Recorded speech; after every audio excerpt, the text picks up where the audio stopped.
ৰাতিপুৱা শুই উঠাৰ পৰা গধূলা খোৱালৈকে যিবোৰ কৰ্ম কৰোঁ সেই কৰ্মবিলাকৰ মাজত আমাৰ কি থাকে এটা কামনা বা বাসনা জড়িত হৈ থাকে কামনা বাসনা নোহোৱা কোনো কাম কোনো মানুহে নকৰে এতিয়া আমাৰ প্ৰশ্ন হ'ল আপোনাৰ যাত্ৰাৰ লক্ষ্য বা উদ্দেশ্য আৰু কৰ্মটোৰ কামনা আৰু বাসনা কোনে পূৰণ কৰিব গুৰুজনাই কৈছে ভগৱন্তই পূৰণ কৰিব ভগৱন্ত পূৰ্ণ কাম আমি অকাম তেওঁ স্বতন্ত্ৰ আমি পৰতন্ত্ৰ আপুনি বহুত দিনৰ আগৰ পৰা কৰবালৈ যাম বুলি ভাবিলেও নিৰ্দিষ্ট দিনা যাব নোৱাৰিবও পাৰে যদি ভগৱন্তই যাব নিদিয়ে খাম বুলি বাঢ়ি লোৱা ভাত খাইও খাবলৈ নাপাব পাৰে যদি ভগৱন্তই খাব নিদিয়ে হোম বুলি পাৰি লোৱা বিচনাখনতো শুবলৈ নাপাব পাৰে যদি ভগৱন্তই শুব নিদিয়ে ভগৱন্ত স্বতন্ত্ৰ আমি পৰতন্ত্ৰ আৰু আমি কৰা কামবিলাকৰ কামনা বাসনা তেওঁ পূৰণ কৰিব কেনেকৈ কৰিব লাগিব যত ধৰ্ম কৰ্ম কৰা কৃষ্ণত অৰ্পণ তেবে অপ্ৰয়াসে সিজিবেক প্ৰয়োজন পদ্ধতি শিকাই আছে যে আমি কামবিলাক কৰোঁতে মই কৰিছোঁ বুলি ভাবি নকৰিব মই কৰিছোঁ বুলি ভাবিলে অহংকাৰ হ'ব সমস্ত কৰ্মক মই কৰোঁ বুলি মানে অহংকাৰ বুলি তাকো জানিবা আপুনি অহংকাৰে সৈতে কৰা কাম কেতিয়াও ভগৱানে আপোনাক সফল কৰি নিদিয়ে যাৰ কাৰণে যশোদাই দধি বান্ধ ভঙাৰ কাৰণে কৃষ্ণক ধৰি নি ৰাজভঁৰালৰ জৰিয়ে বান্ধিবলৈ চেষ্টা কৰিছে কিন্তু দুৱাঙুলে নাটে আকৌ জোৰা দিয়ে দুৱাঙুলে নাটে কি দুৱাঙুলে নাটে যশোদাই সেই সময়লৈকে যি সময়লৈকে ভাবি আছিল মই বান্ধিছোঁ মোৰ পুত্ৰক বান্ধিছোঁ এই মই মোৰ ভাৱ অহংকাৰ ভাৱটো লৈ পেলাই যেতিয়ালৈকে বান্ধিব বিচাৰিছিলে তেতিয়ালৈকে কৃষ্ণই বান্ধ খোৱা নাছিলে অহংকাৰে আমি ঈশ্বৰক বান্ধিব নোৱাৰোঁ আপুনি মইনো কোন তেওঁৰ বাহন গৰুৰ পক্ষীয়ে এদিন মনতে ভাবিছিল মোৰ সমান বলৱান প্ৰাণী পৃথিৱীত দ্বিতীয় নাই মনতে ভাবিছিল ভগৱান চবৰে হৃদয়তে আছে সমস্ত ভূতৰে মই আছোঁ হৃদয়ত আপুনি কি ভাবে সব জানে আপোনাক তেওঁক জনাব নালাগে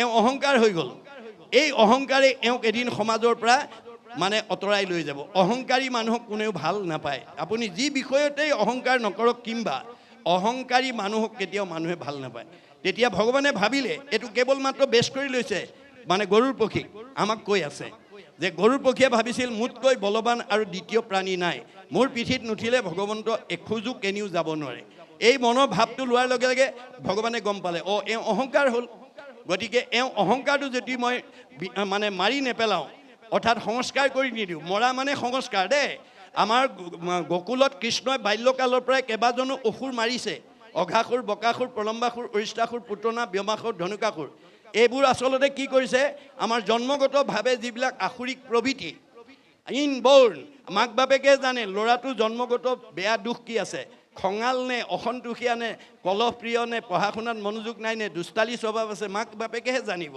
গতিকে আপুনি জানিলেই নহ'ব সেইটো মাৰিব লাগিব অৰ্থাৎ সংস্কাৰ কৰি দিব লাগিব মৰা মানে সংস্কাৰ গকুলত কৃষ্ণই বাল্যকালতে এই অসুবিলাক বধ কৰা মানে মৰা মানে সংস্কাৰ কৰিছে অৰ্থাৎ কি সংস্কাৰ কৰিছে আসুৰিক প্ৰবৃত্তিবিলাকক সংস্কাৰ কৰিছে আমি সৰুৰ পৰা ল'ৰা ছোৱালীবিলাকৰ আসুৰিক প্ৰবৃত্তিবিলাকক যদি সংস্কাৰ কৰি নিদিওঁ তেওঁলোকে ভৱিষ্যত ভাল মানুহ হ'ব নোৱাৰে তেওঁ এই অসুৰবিলাক যদি বাল্যকালতে নামাৰে তেতিয়াহ'লে তেওঁ 7-8 বছৰ বয়সত ব্ৰজৰ গোপীসকলৰ লগত তেওঁ মহাৰাস কৰিব নোৱাৰে মহাৰাস কৰোঁতে ব্ৰজৰ গোপীসকলৰ লগত কৃষ্ণই যেতিয়া মহাৰাস কৰিছিল তেওঁ তেতিয়া বয়স আছিল 7-8 বছৰ সেইকাৰণে অনংগ কেলি বুলি কোৱা হয় অৰ্থাৎ অংগ কেলি তেতিয়ালৈকে হোৱা নাছিল এই তথ্যই আমাক কি দিছে যে আমি সৰুৰ পৰা আসুৰিক প্ৰবৃত্তিবিলাক ল'ৰা ছোৱালীৰ মনৰ পৰা আঁতৰ কৰিব লাগিব তাৰ কাৰণে আপোনালোকৰ ঘৰলৈ অহা আলহী অতিথি ভকত বৈষ্ণৱৰ ওচৰত আপোনালোকৰ সচেতন মাক বাপেকেহে জানিব তেওঁৰ স্কুললৈ পঠিওৱা ল'ৰাটো বা ছোৱালীটো কোন বিষয়ত দুৰ্বলতা আছে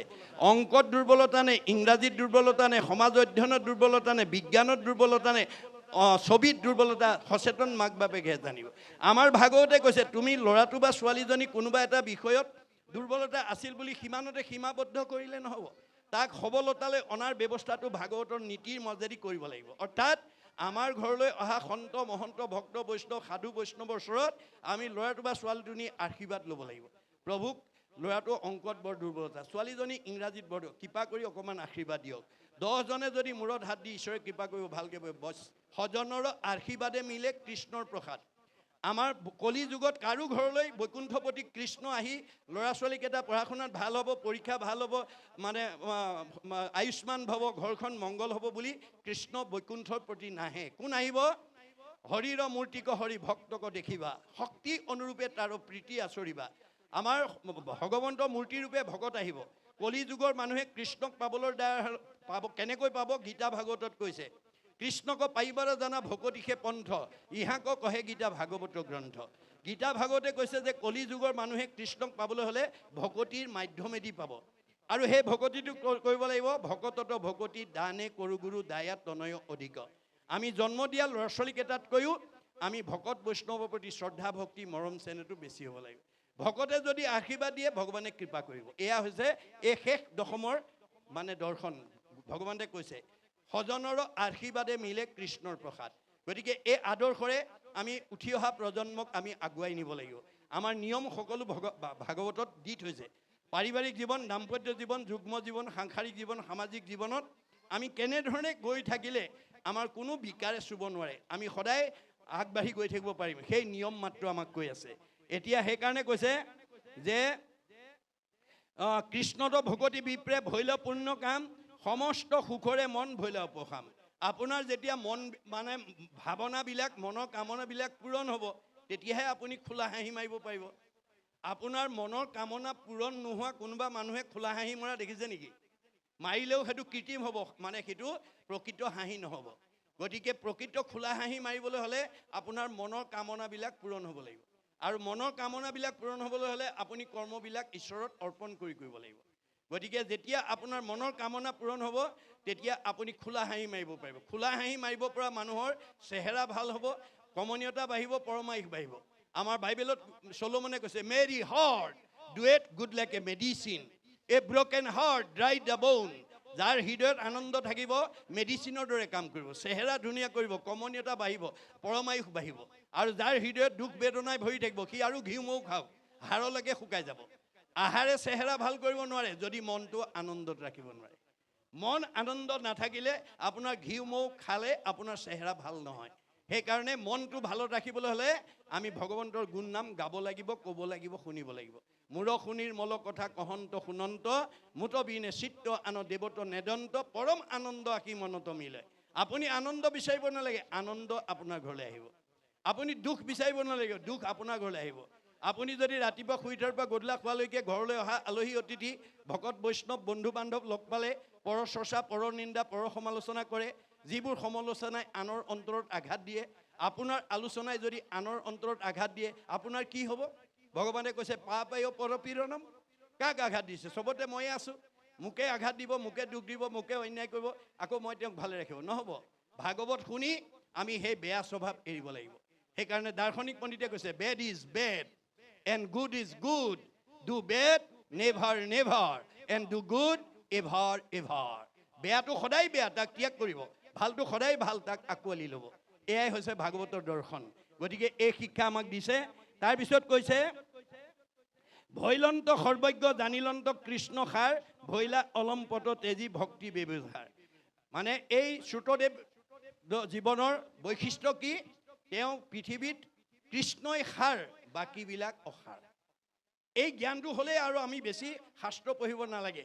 জানৈ যিটো ধৰ্ম কৰ্ম ইটো বন্ধ, তাকো এৰি কৰৈ মোৰ সেৱাটো প্ৰবন্ধ, নপঢ়িলে শাস্ত্ৰ একো নপাৰে খণ্ডিত, তথাপিতো জানিবা সেহিহে পণ্ডিত। আপুনি বহুত শাস্ত্ৰ পঢ়ি, বহুত অধ্যয়ন কৰি আনৰ সংশয় দূৰ কৰা নহ'ব পাৰে, কিন্তু আপুনি জানিলে ঈশ্বৰেই সঁচা, বাকীবিলাক মিছা। বছ তাতকৈ আৰু পণ্ডিত নাই, বুজা নাই? কিন্তু আপুনি বহুত ধৰ্মশাস্ত্ৰ অধ্যয়ন কৰিছে, বহুত শাস্ত্ৰ অধ্যয়ন কৰিছে, কিন্তু আপোনাৰ মনটো বিষয়ত ৰতি আছে। পুত্ৰৰ দ্বাৰা বিষয়ত কৰে মাত্ৰ ৰতি, নলয় সন্তৰ সংগ মুত নাই মতি, যদি চাৰি বেদ 14 শাস্ত্ৰত পাৰ্গত, তথাপিতো সেহি মূৰ্খ জানা মোৰ মত। আপুনি বহুত শাস্ত্ৰ পঢ়ি যদি আপুনি বিষয়তে আসক্ত হৈ আছে, ভক্তিৰ প্ৰতি আপুনি অনুৰাগী হোৱা নাই, সেইজন কেতিয়াও পণ্ডিত হ'ব নোৱাৰে, সেইজনক মূৰ্খ বুলি কৈছে ভগৱানে। গতিকে আমি শাস্ত্ৰই সকলো পদ্ধতিবিলাকৰ কথা কৈ আছে, আমি ভাগৱতৰ পৰা বুটলি ল'ব লাগিব। ভাগৱত নপঢ়িলে আমি জীৱনশৈলী সুন্দৰভাৱে আগুৱাই নিব নোৱাৰোঁ।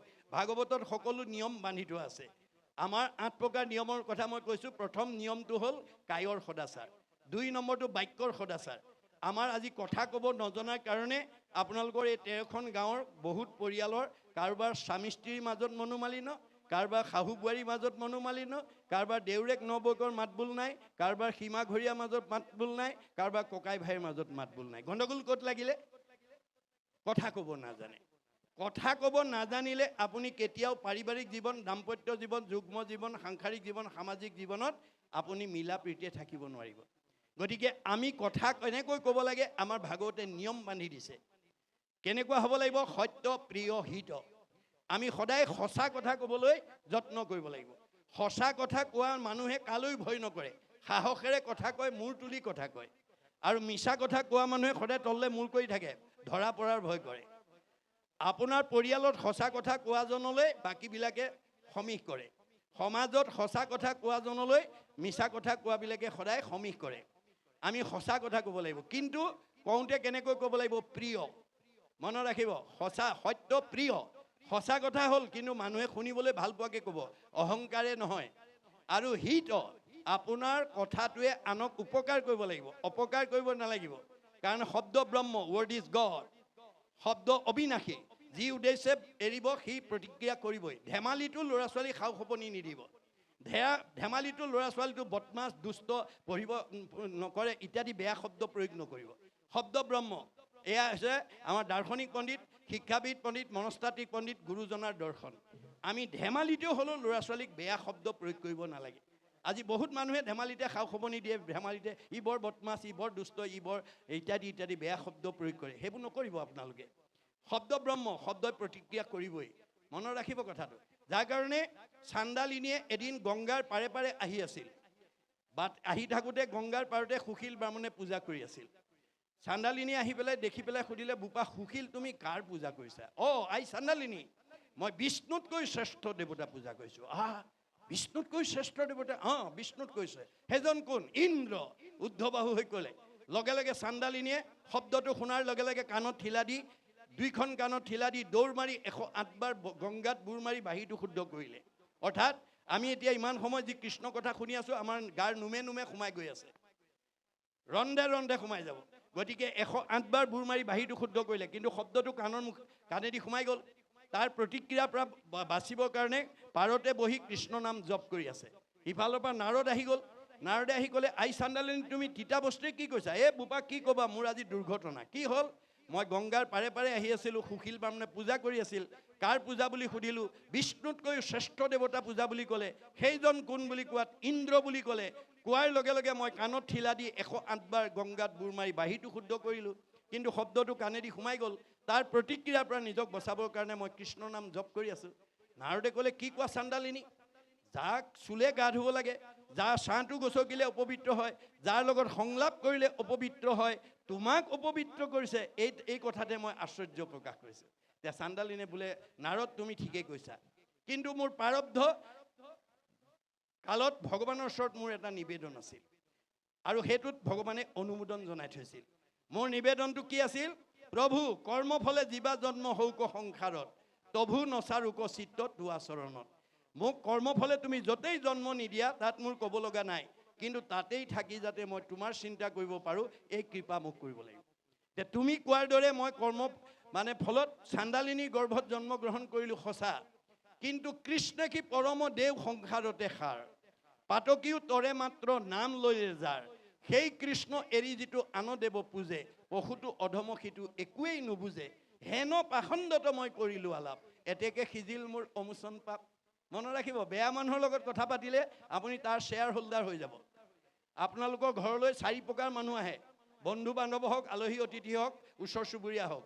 মাধৱদেৱে তাৰ চিনাকি কৰি দিছে, অধম, মধ্যম, উত্তম, উত্তমোত্তম।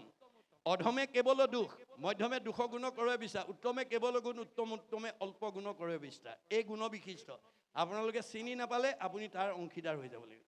আপোনাৰ ঘৰলৈ আহি প্ৰথম যদি বহিয়ে যদি পৰচৰ্চা, পৰনিন্দা, পৰ সমালোচনা লাগি গ'ল, আৰু জানিব আচলজন আহিলে। আৰু সেইজনৰ লগত আপুনি বহি বেছি সময় কথা নাপাতিব, যিমান পাৰে তামোল চালি এখন খুৱাই তেওঁক বিদায় দিব। তাকে নকৰি যদি বেয়া পায় বুলি হয় সলাগি থাকে, তাকো সম্ভাষণ যিজনে কৰে আজন্মৰ পুণ্য তেখনে কৰে। মনত ৰাখিব কথাটো। বেয়া মানুহৰ লগত কথা পাতিলে আপোনাৰ পাপ হৈ যাব। হেন পাখণ্ডত মই কৰিলোঁ আলাপ, এতেকে সিজিল মোৰ অমোচন পাপ। আপুনি অন্য দেৱতা পূজাটো দূৰৰ কথা, সেহি এক শৰণ ভজন অনুপাম, কৰ্ণে নুশুনয় আন দেৱতাৰ নাম। আন দেৱতাৰ নাম কাণে শুনিলেও দুখ হয়, গতিকে তেওঁ কাণেৰে শুনাৰ কাৰণে দুখ হ'ল বুলি তেওঁ সেই ব্যৱস্থা কৰিছে। তেওঁ নাৰদে ভাবিলে, আৰে মইতো 12 বৈষ্ণৱৰ ভিতৰত এই মুহূৰ্তলৈকে মই নিজকে শ্ৰেষ্ঠ বৈষ্ণৱ বুলি ভাবিছিলোঁ আৰু এওঁকতো নিজ জাতি বুলি গণ্য কৰিছিলোঁ, কিন্তু এওঁৰ বক্তব্য দেখোন আজি মোক দিব্য জ্ঞান প্ৰদান কৰিলে। অতি পাতকী কৰি হৰিষ ধিয়াৱৈ কৃষ্ণক এক নিমিষ ভৈল পুণ্যশালী সিও বিচিত্ৰ পবিত্ৰ কাৰিকো কৰে পবিত্ৰ। নাৰদ 12 বৈষ্ণৱৰ ভিতৰত শ্ৰেষ্ঠ বৈষ্ণৱ আছিল, তেওঁক হীন জাতি বুলি ভাবিছিল, কিন্তু তেওঁৰ বক্তব্যই তেওঁক আমূল পৰিৱৰ্তন আছিল আৰু নিজে প্ৰকাশ কৰিলে, চাৰিও বেদৰ তত্ত্ব তই আছ জানি তই সি উত্তম জাতি তই মহাজ্ঞানী তীৰ্থকো পবিত্ৰ কৰে ইটোকো নচুইত তোক দৰ্শনে হুৱে জগত প্ৰবীত। মনত ৰাখিব কথাটো, আপুনি ভকত সেৱা কৰিলেও আপোনাৰ পাপ মোচন হ'ব। আপোনালোক যিসকলে আজি ভাগৱত শুনিবলৈ ঘৰৰ পৰা ওলাই আহিছে, বাটত যদি কোনোবা বন্ধু বান্ধৱে আপোনাক লগ পাই দুআষাৰ কথা পাতিছে, তেতিয়াহ'লে সেই কথা পতাজনৰ কি হ'ব বুলি কৈছে? বেদে কৈছে, বৈষ্ণৱালয় সমীপ স্থান বিষ্ণু সেৱাৰ্থে গতান চাণ্ডালান পতিতান পিস্পৃষ্টুৱা ন স্নান মাছৰে। নামঘৰৰ কাষত বাস কৰা লোক, হৰি কথা শুনিবলৈ অহা লোকক দৈৱবশে যদি দৰ্শন পৰ্শন হয়, ইমানেই পুণ্য হয় তেওঁ গা নুধুলেও হয়। মনত ৰাখিব কথাটো, এই কথাটো বিজ্ঞানসন্মত। একাদশ স্কন্ধ ভাগৱতত উদ্ধৱক উদ্দেশ্যি বিদুৰে কৈছিল, আপোনালোকে জানে মহাভাৰতৰ যুদ্ধৰ প্ৰাক মুহূৰ্ততে ধৃতৰাষ্ট্ৰই বৈমাতৃ ভাতৃ বিদুৰক আনি পৰামৰ্শ লৈছিল, কোৱা ভাই বিদুৰ, আমি পঞ্চ পাণ্ডৱৰ অংশ দিব লাগে নে নালাগে? তেতিয়া মহাভক্ত বিদুৰে ক'লে, দাদা পঞ্চ পাণ্ডৱ আমাৰে ভতিজা, তেওঁলোকৰ সম্পত্তি আত্মসাৎ কৰাটো উচিত নহয়, তেওঁলোকৰ প্ৰাপ্যটো দিব লাগে। কিন্তু পুত্ৰ মোহত মহান্ধ ধৃতৰাষ্ট্ৰই ভাতৃ বিদুৰৰ সেই উপদেশ মানি নল'লে আৰু দুৰ্যোধনে অকথ্য গালি পাৰিলে, যাৰ কাৰণে তেওঁ ৰাজ সন্মান ত্যাগ কৰি মহাভাৰতৰ যুদ্ধৰ পূৰ্বতে মানে তীৰ্থলৈ গুচি গ'ল। প্ৰায় 14 বছৰ কাল তীৰ্থ পৰ্যটন কৰি যেতিয়া যমুনাৰ পাৰে পাৰে ঘূৰি আহিছে, ইফালে কৃষ্ণক বৈকুণ্ঠলৈ পঠাই উদ্ধৱে খৰমদুৰ মূৰত লৈ কান্দি কান্দি উচুপি উচুপি আহি আছে। দুইজনৰ মাজতে যমুনা নদীৰ পাৰতে দেখা দেখি হ'ল আৰু তেতিয়া উদ্ধৱৰ অৱস্থা বুজি পাই বিদুৰে ক'লে, উদ্ধৱ তুমি মহাভাগ্যৱান, তুমি প্ৰয়াণৰ কালতো কৃষ্ণক দৰ্শন কৰিলা, পৰ্শন কৰিলা, সংলাপ কৰিলা। মই দুৰ্ভগীয়া, মই লগ নাপালোঁ, কিন্তু ভগৱানে মোক এটা সুবিধা দিলে, তুমি যিহেতু কৃষ্ণক দৰ্শন পৰ্শন কৰি আহিছা, তোমাক চুলেও মই সমান পুণ্য পাম। কৃষ্ণ পদ পৰশীয়া আশী আছা বাপ, তোক চুই হওঁ মই পৰম নিষ্পাপ। ঐ বন্ধু উদ্ধৱ সাৱতি ধৰ মোক, শুনি দশ গুণে উধাই উদ্ধৱৰ সুখ। উদ্ধৱে তেতিয়া সেই কথা জানি তেওঁ বেছি দুখ লাগিছে যে কৃষ্ণ কথা পতা শুনা মানুহজনক আনে চুলে চালেও মানে পুণ্য হয়। এইটো অকল হিন্দু দৰ্শন নহয়, মুছলিমবিলাকে যেতিয়া হজ কৰিবলৈ যায়, দুখীয়া মানুহবিলাক আৰবলৈ যাব নোৱাৰে, ধনী ধনী মানুহবিলাক যায়। যেতিয়া হজ কৰি ঘূৰি আহে, বহুত হাজাৰ হাজাৰ দুখীয়া মানুহে প্ৰথম দৰ্শনৰ কাৰণে আগবাঢ়ি যায়, কাৰণ তেওঁলোকে হজ কৰি আহোঁতে যিটো পুণ্য, প্ৰথম দৰ্শন কৰাজনে সমান পুণ্য। আজি আপোনালোকে ভাগৱত শুনিবলৈ আহোঁতে যিমান পুণ্য, আপোনালোকে ঘৰত থকা সকলক যদি আজি ভাগৱতৰ 2-4টা কথা গৈ পেলাই যদি ভাগৱতৰ কথা যদি ঘৰত থকা সকলক কয়গৈ, আমাৰ ভাগৱতে কৈছে, যিবা পঢ়ে যিবা শুনে শুনাৱৈ আনক পাপচাৰী সিও যায় বিষ্ণুৰ স্থানত। আপোনালোকে 2-এটা কথা নোকোৱাকৈ নাথাকিব, তেতিয়া আপোনালোকৰ ঘৰত থকাবিলাকেও পুণ্য লৈ পেলাই বৈকুণ্ঠত গুচি যাব। এয়া হৈছে নামৰ মহিমা। এই তথ্যবিলাক আমাক দি আছে। আজি এইবিলাক বিজ্ঞানসন্মত তথ্য। এটা মানে যেনেকৈ এজন সংক্ৰামক ৰোগী খৰখজুতি হোৱা মানুহক কোনোবাই যদি সাৱটি ধৰে, তেওঁ যদি কোনোবাই পিন্ধা কাপোৰ পিন্ধে, তেওঁ শোৱা বিচনাত শুৱে, আনজনৰ গালৈ খৰখজুতি বা সংক্ৰামক ৰোগটো সংক্ৰমিত হয়। এইটো বিজ্ঞানসন্মত, কাৰণ মানে খৰখজুতি বা সংক্ৰামক ৰোগী হোৱা ৰোগীজনৰ অনুৰেণু তেওঁ পিন্ধা কাপোৰ, তেওঁ শোৱা বিচনা, তেওঁ বহা ঠাইত সংক্ৰমিত হৈ থাকে, আৰু সেই ঠাইলৈ যদি ভাল মানুহ গৈ বহে, শুৱে বা তেওঁ পিন্ধা কাপোৰ পিন্ধে, তেওঁ গালৈ সংক্ৰামক ৰোগটো সংক্ৰমিত। এইটো যদি বিজ্ঞানসন্মত সত্য হয়, সন্ত মহন্ত ভক্ত বৈষ্ণৱে পৰিধান কৰা কাপোৰ আৰু তেওঁ বহা ঠাই, তেওঁ শোৱা বিচনাত সদ্গুণ অনুৰেণু সংক্ৰমিত হ'বনে নহয়? হ'ব। সেইকাৰণে কৈছে, তুমি কৃষ্ণক চুই আহিছা, গতিকে তোমাক চুলেও মই সমান পুণ্য হ'ম। আৰু উদ্ধৱে কৈছে, মই কৃষ্ণৰ চাৰ বস্ত্ৰ পিন্ধোঁ। চাৰ বস্ত্ৰ মানে পিন্ধি এৰা বস্ত্ৰ। কৃষ্ণ সৰ্বগুণাকৰ, তেওঁ পিন্ধা বস্ত্ৰটো সদ্গুণৰ অনুৰেণু লাগি থাকে। সেই বস্ত্ৰ যদি কোনোবাই পৰিধান কৰে, তালৈও তেওঁ সদ্গুণটো সংক্ৰমিত হয়। এই তথ্য আমাক দি আছে ভাগৱতে। এই বিজ্ঞানসন্মত তথ্যবিলাক আমাক দি আছে। এইবোৰ যাতে আমি মানে উঠি অহা প্ৰজন্মক যাতে আমি বিলাই দিব পাৰোঁ, তাৰ প্ৰতি আপোনালোকে গুৰুত্ব দিব লাগিব। আপোনালোকে এই ভাগৱত অকল নামঘৰতেই নহয়, প্ৰত্যেকখন ঘৰতে ভাগৱত চৰ্চা কৰিব পাৰে, ইয়াত কোনো বাধা নাই। হৰি নামক কীৰ্তনতো নাহিকে নিয়ম একো এতেকেষে ধৰ্ম মাজে সাৰ।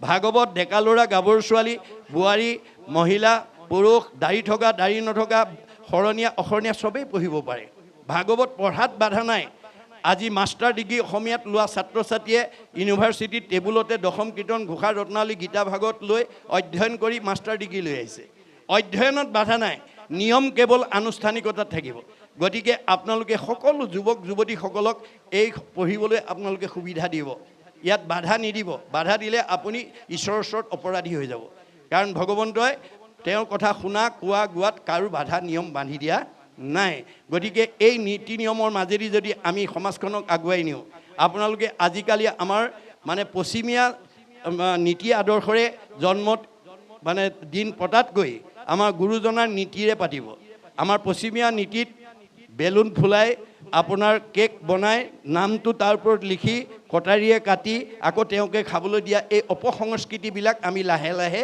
এৰিব লাগিব দেই তাৰ পৰিৱৰ্তে যদি এই ভাগৱত শাস্ত্ৰ তেওঁ জীৱন্ত দিনটোত লৈ পেলাই যদি আপুনি জীৱন্ত অৱস্থাত যদি প্ৰথম স্কন্ধ ভাগৱতৰ পৰা দ্বাদশ স্কন্ধ ভাগৱত শ্ৰৱণ কৰাৰ সৌভাগ্য দিব পাৰে পৰীক্ষিতৰ দৰে গতি পাব আপোনালোকৰ প্ৰত্যেকখন ঘৰতে প্ৰত্যেকখন নামঘৰতে যদি এই ভাগৱত চৰ্চা হৈ থাকে তেতিয়াহ'লে এইখন গাঁৱলৈ এইখন সমাজলৈ অনাগত দিনত বৃদ্ধ পিতৃ মাতৃক বৃদ্ধ বয়সত বৃদ্ধাশ্ৰমলৈ খেদি পঠিওৱা জীৱ এইখন গাঁৱলৈ পুত্ৰৰূপে আহিব নোৱাৰিব শাহু বোৱাৰী আৰু বোৱাৰীৰ মাজত কাজিয়া লগা জীৱ এইখন গাঁৱলৈ আহিব নোৱাৰিব ককাই ভাইৰ মাজত মনোমালিন্য হোৱা জীৱ এইখন গাঁৱলৈ আহিব নোৱাৰিব পোহৰৰ ওচৰলৈ যেনেকৈ আন্ধাৰ আহিব নোৱাৰাটো বিজ্ঞানসন্মত সত্য তেনেকৈ ভাগৱতৰ ভক্তি ধৰ্ম য'ত প্ৰচাৰ হৈ থাকিব তালৈ বেয়া জীৱ অনাগত দিনত আহিব নোৱাৰাটো তেনেকৈ সত্য গতিকে এই কথা আমি বিশ্বাসেৰে ল'ব লাগিব দেই ভাগৱতৰ প্ৰতিটো কথাই বিশ্বাসে ল'ব লাগিব বিশ্বাসে পাইবে তাংক তৰ্কে বহু দূৰ আপুনি যুক্তি তৰ্ক কৰিলে বহুত দূৰ আঁতৰি যাব সেইকাৰণে মহাত্মা গান্ধীয়ে কৈছে